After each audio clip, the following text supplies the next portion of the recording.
Tom Williams sat on the edge of his bed in what the Zalari called a guest chamber, but which felt more like the fanciest prison cell in the galaxy. The walls gleamed with a soft blue light that seemed to come from within the crystal itself. Everything in the room adjusted to his needs before he even knew he needed it. When he felt hungry, a panel would slide open with food. When he felt tired, the lighting dimmed automatically. It was comfortable, but he was still trapped. 3 months had passed since the day that changed everything. 3 months since he had stumbled into a situation that no simple cargo pilot should have survived. 3 months since he had rescued Princess Kira of the Zalari Empire and somehow lived to tell about it. Tom stood up and walked to the large window that showed the vastness of space outside. The Zalari royal flagship stretched out in both directions, so massive that he could not see where it ended. Other ships floated nearby like a small city in space. Each vessel was larger than anything humanity had ever built. The sight should have made him feel small and helpless, but instead it reminded him of why he was here. He remembered that day clearly. Tom had been running a simple cargo route between the outer colonies when his scanner picked up a distress signal. Most pilots would have reported it to the authorities and continued on their way. Space was dangerous, and getting involved in other people's problems was a sure way to end up dead. But Tom had never been good at walking away when someone needed help. The signal led him to a battle scene that made his blood run cold. 12 pirate ships surrounded a damaged vessel that gleamed like polished silver. The pirates were taking their time, playing with their prey like cats with a mouse. Tom's cargo hauler was armed with only basic mining lasers, designed to break apart asteroids, not fight military vessels. Any reasonable person would have turned around and left. Tom was not always reasonable. He had flown his ship straight into the middle of the fight, using every trick he had learned in 20 years of flying dangerous routes. The pirates had not expected a random cargo pilot to attack them. Tom used their surprise to his advantage, targeting their engines with precise laser shots.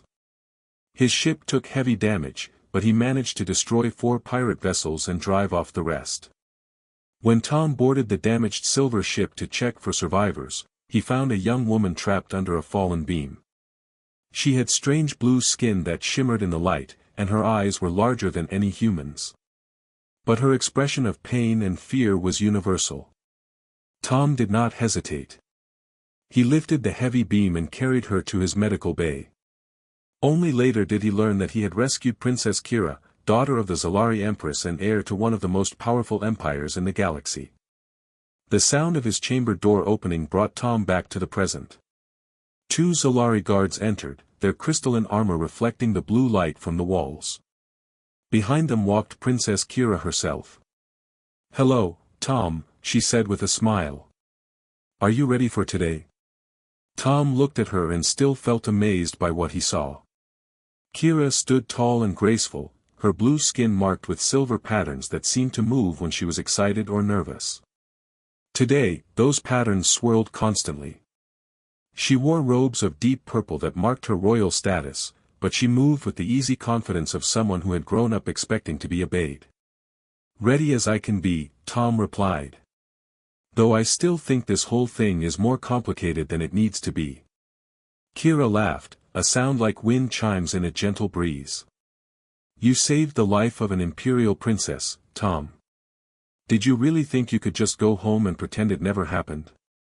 "A man can hope," Tom said with a grin. The truth was more complex than Kira made it sound. For 3 months, the Zalari government had debated what to do with Tom. Some officials wanted to reward him for saving their princess. Others saw his actions as an insult to their military, which had failed to protect her. Still others worried that showing gratitude to a human would encourage other species to make demands of the empire. Through it all, the Empress had remained silent.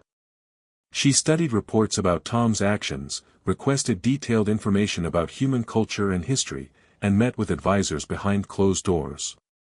But she gave no hint of what she intended to do with the human who had dared to touch royalty. "The Empress will see you now," Kira said. "The entire royal court has gathered for this meeting." Tom felt his stomach tighten. The entire court. I thought this was supposed to be a private conversation. Mother changed her mind, Kira replied. She wants everyone to hear what she has to say about humanity and about what you did for me. The guards moved to either side of Tom, not threatening but clearly ready to act if needed. Tom walked with them out of his chamber and into the corridors of the royal ship. The walls here were made of the same crystal as his room, but they were taller and grander. Designs of light flowed through them like living art. Other Zalari moved through the corridors, all stopping to stare at Tom as he passed. Some looked curious, others hostile. A few bowed slightly, which surprised him. Tom had learned that the Zalari were not quick to show respect to other species. They have been talking about you for months, Kira said, noticing his attention to the stairs. Half the Empire wants to know about the human who fought 12 ships to save a stranger. And the other half? Tom asked. They want to know why their military could not do what one human with a cargo ship accomplished, Kira replied with a grin. They passed through several sections of the ship, each more impressive than the last. Tom saw gardens that grew in zero gravity, their plants reaching in all directions like frozen fireworks. He saw workshops where Zalari artisans shaped light itself into solid objects. He saw training halls where soldiers practiced with weapons that could cut through solid metal like paper. Everything he saw reminded him of how far ahead the Zalari were compared to humanity. Their technology was so advanced it seemed like magic.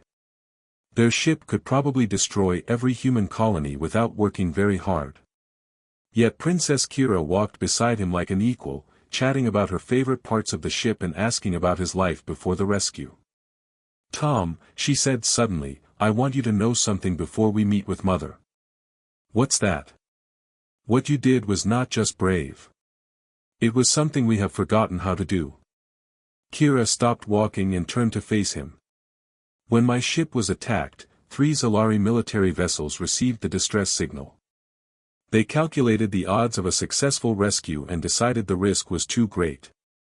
They chose to retreat and call for reinforcements. Tom frowned. That sounds like a reasonable military decision. Perhaps, Kira agreed. But by the time reinforcements arrived, would have been dead or worse. Our military thinks in terms of acceptable losses and strategic advantages. You thought about saving a life.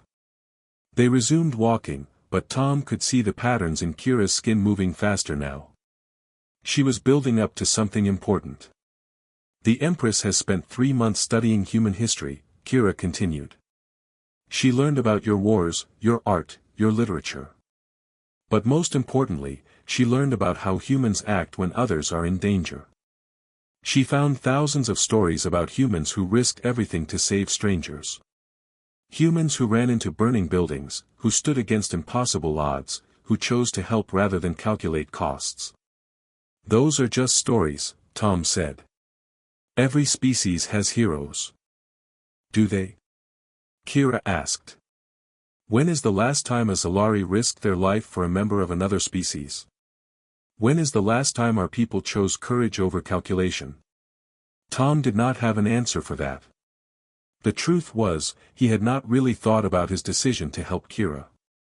He saw someone in trouble and acted. It seemed like the only reasonable thing to do. They reached a set of doors that rose high above them, covered in patterns that hurt Tom's eyes to look at directly.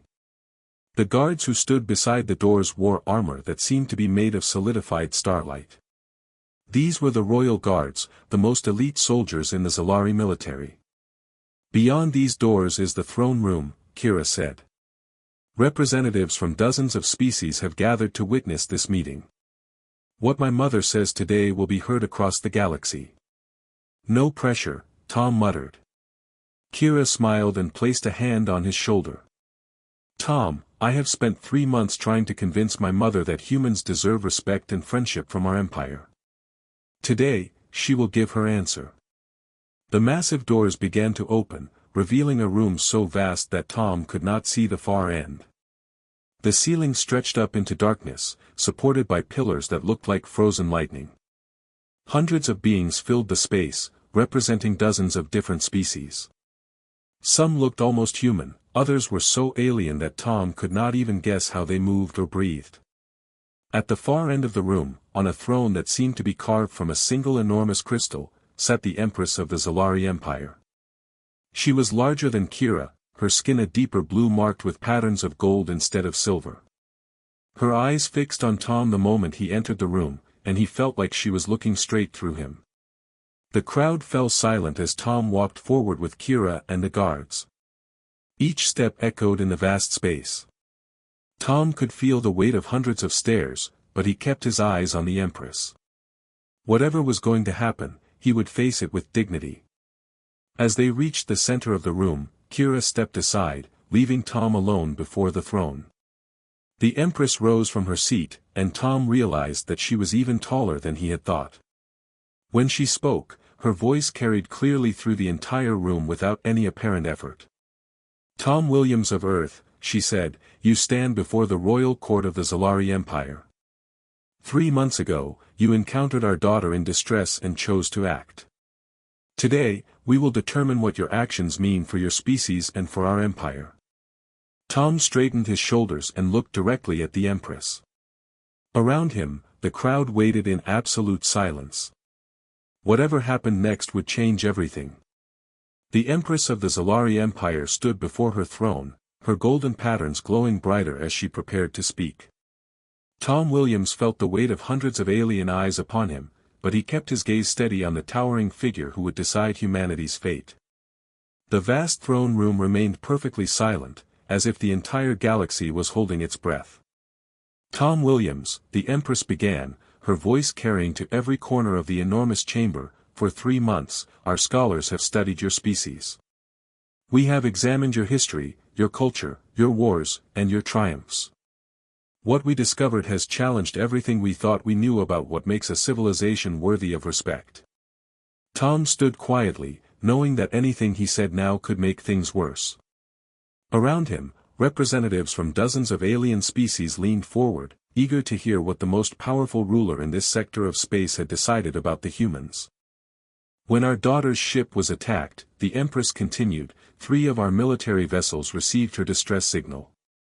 Our commanders performed the calculations that military doctrine requires. They determined that a rescue mission had only a 12% chance of success, with an 87% chance of losing additional ships and personnel. Following proper protocol, they withdrew to await reinforcements. Murmurs rippled through the crowd. Tom could see some of the alien dignitaries nodding approval at this logical approach. Military decisions should be based on careful analysis of costs and benefits. It was the rational thing to do. By the time reinforcements arrived, the Empress said, and her voice grew colder, "My daughter would have been dead or enslaved. Our rational, calculated approach would have cost us the heir to our empire." The murmurs stopped. Tom could feel the mood in the room shifting, though he was not sure in which direction. But one being did not perform calculations, the Empress said, and now she looked directly at Tom. One being saw a distress signal and responded immediately. Tom Williams piloted a cargo vessel designed for hauling freight, armed with mining lasers meant for breaking apart asteroids. He faced 12 military vessels equipped with weapons that could have vaporized his ship in seconds. The logical response would have been to flee. The Empress stepped down from her throne, moving closer to Tom. With each step, the golden patterns in her skin pulsed brighter. Instead, this human flew directly into battle against impossible odds. He used tactics our military academies do not teach because they require a willingness to sacrifice everything for a stranger. He saved our daughter's life and asked for nothing in return. Tom felt his cheeks growing warm. The way the Empress described his actions made them sound much more heroic than they had felt at the time. He had simply done what seemed right. "This led us to study human history more carefully," the Empress said.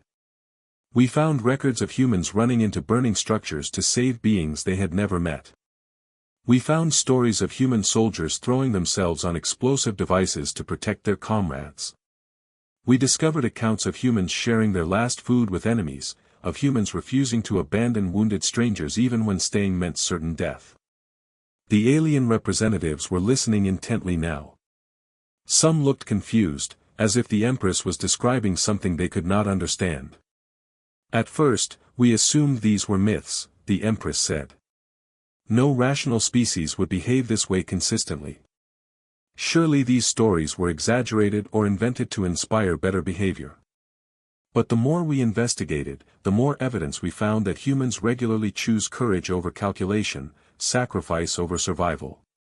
Tom noticed Princess Kira standing near the side of the throne, her silver patterns swirling with excitement. She was smiling, and Tom began to suspect that this meeting was not going the way most people had expected. We compared this to the behavior of our own people, the Empress continued, and her voice grew thoughtful. The Zalari Empire has existed for over 1,000 years. We have advanced technology, vast fleets, and colonies throughout this sector. We are respected and feared by every species we encounter. But when did one of our people last risk their life for a stranger? When did we last choose to help rather than calculate the costs? The question hung in the air like a challenge. Tom could see some of the Zalari officials shifting uncomfortably. The Empress was not just talking about Tom anymore. She was examining her own people. The Korathi are known for their engineering skills, the Empress said, gesturing to a group of insect-like beings near the front of the crowd. The Vexian Federation has mastered energy manipulation beyond anything we thought possible. The Helnari create art that moves the soul. Each species in our galaxy has achieved something remarkable. Tom wondered where this was leading. The Empress was listing the accomplishments of various alien races, but humans were not mentioned. Earth's technology was centuries behind what he saw around him. Humanity had nothing that could compare to Zalari crystal engineering or Vexian energy weapons. But only one species, the Empress said, and her voice grew stronger, has mastered the courage to act without calculation. Only one species consistently chooses to help strangers at great personal cost. Only one species has made bravery and selflessness fundamental to their character. The room erupted in surprised voices as alien representatives realized where this was going. Tom felt his heart starting to beat faster. The Empress was talking about humans, and she was not condemning them. The Empress raised one hand, and the room fell silent again. Tom Williams, you stand here representing not just yourself, but your entire species. What you did was not unusual for a human. Our research shows that humans across your world regularly perform acts of courage and selflessness that other species would consider impossible or insane. Tom finally found his voice. Your Majesty, I just did what anyone would do. No, the Empress said firmly. You did what any human would do. That is what makes your species remarkable.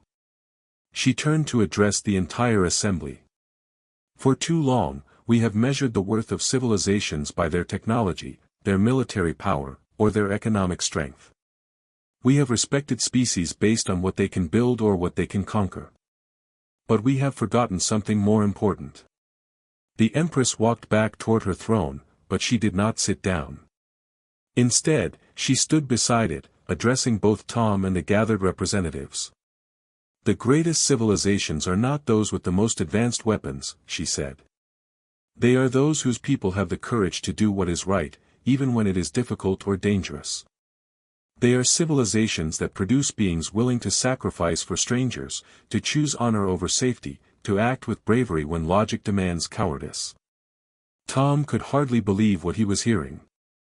The most powerful ruler in this part of the galaxy was praising humanity for qualities that most people took for granted. Therefore, the Empress said, and her voice rang out clearly through the vast room, the Zalari Empire formally recognizes humanity as a protected ally.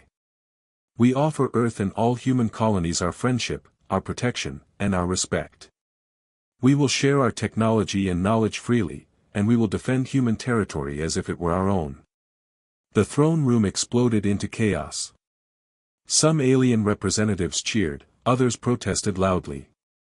Tom heard voices in dozens of languages expressing shock, approval, anger, and confusion.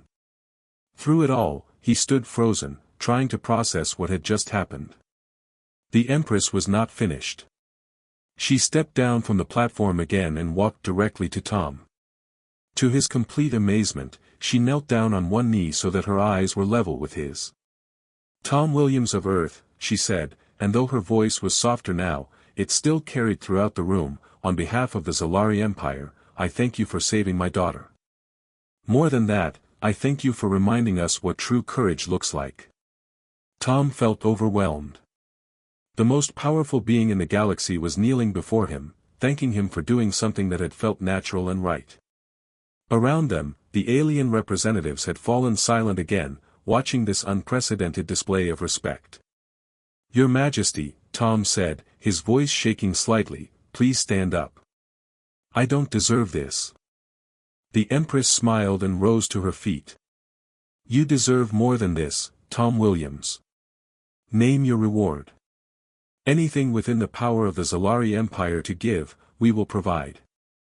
Wealth, territory, technology, a position in our government, anything you desire." Tom thought about her offer. He could ask for advanced technology that would transform human civilization overnight. He could request a fleet of Zalari ships to protect Earth. He could demand riches beyond imagination or power over entire star systems. Instead, he said, "I just want to go home, Your Majesty. And I want a promise that other humans will be judged by their character, not by their technology or their lack of experience with the wider galaxy." The request surprised everyone in the room, including the Empress. She had clearly expected Tom to ask for something grand, something that would benefit him personally. Instead, he had asked only for safe passage home and fair treatment for his species. "That is all?" the Empress asked. "That's all," Tom confirmed. "Humans don't need special treatment or handouts. We just need a fair chance to prove ourselves." The Empress nodded slowly. "Your request is granted, Tom Williams. You will be escorted home safely, and humanity will be judged by their actions and character, as you have been today." As the formal ceremony concluded and the alien representatives began to file out of the throne room, Princess Kira approached Tom. In her hands, she carried a small device that looked like a crystal sphere filled with swirling light. "Tom," she said, "I have something for you. Something that comes not from the Empire, but from me personally." She handed him the sphere, and Tom felt it warm slightly in his hands. The light inside pulsed gently, like a slow heartbeat. "This is a beacon," Kira explained. "If humanity ever faces a threat it cannot handle alone, activate this device. The Zalari will come to your aid, no matter where we are or what we are doing. Consider it a debt of honor that can never truly be repaid." Tom looked at the beautiful device, then at the young woman who had become his friend over the past 3 months. "Kira, you don't owe me anything. I would do the same thing again in a heartbeat." "I know you would," she said with a smile. "That is exactly why you deserve this." 3 days later, Tom sat in the pilot's seat of his repaired cargo ship, preparing to depart the Zalari fleet. His vessel had been completely rebuilt with new engines, improved life support, and better communications equipment. The Zalari had insisted on the upgrades, saying they could not send an ally home in a damaged ship. As Tom prepared to engage his faster-than-light drive, he opened a communication channel to Earth. His message would travel ahead of him, reaching human space hours before he arrived. "This is Tom Williams calling Earth Command," he said into his transmitter. "I'm coming home, and I have a lot to tell you. The short version is that we're not alone in the galaxy anymore, and we just made some very powerful friends. The longer version is going to take a while to explain." He paused, looking out his viewport at the massive Zalari ships that surrounded him. "Tell everyone back home that we made these friends the human way, by doing what's right when it mattered. Tell them that sometimes the things that make us human, the things that make us willing to help strangers and take risks for people we barely know, those things matter more than technology or weapons or anything else." Tom closed the communication channel and activated his drive. As his ship jumped to faster-than-light speed, carrying him home to Earth, the Zalari fleet continued on its own journey. But now they carried with them a new understanding of what made a civilization truly great. In his final log entry for the journey, Tom wrote, "I went out to deliver cargo and came back with an alliance that could change human history. All because someone needed help and I couldn't just fly away." Maybe that's not such a bad way to make first contact after all. The small crystal beacon sat securely in his ship's safe, waiting for a day that Tom hoped would never come. But if it did come, if humanity ever faced a threat too great to handle alone, they would not face it friendless. The courage of one cargo pilot had earned them allies among the stars.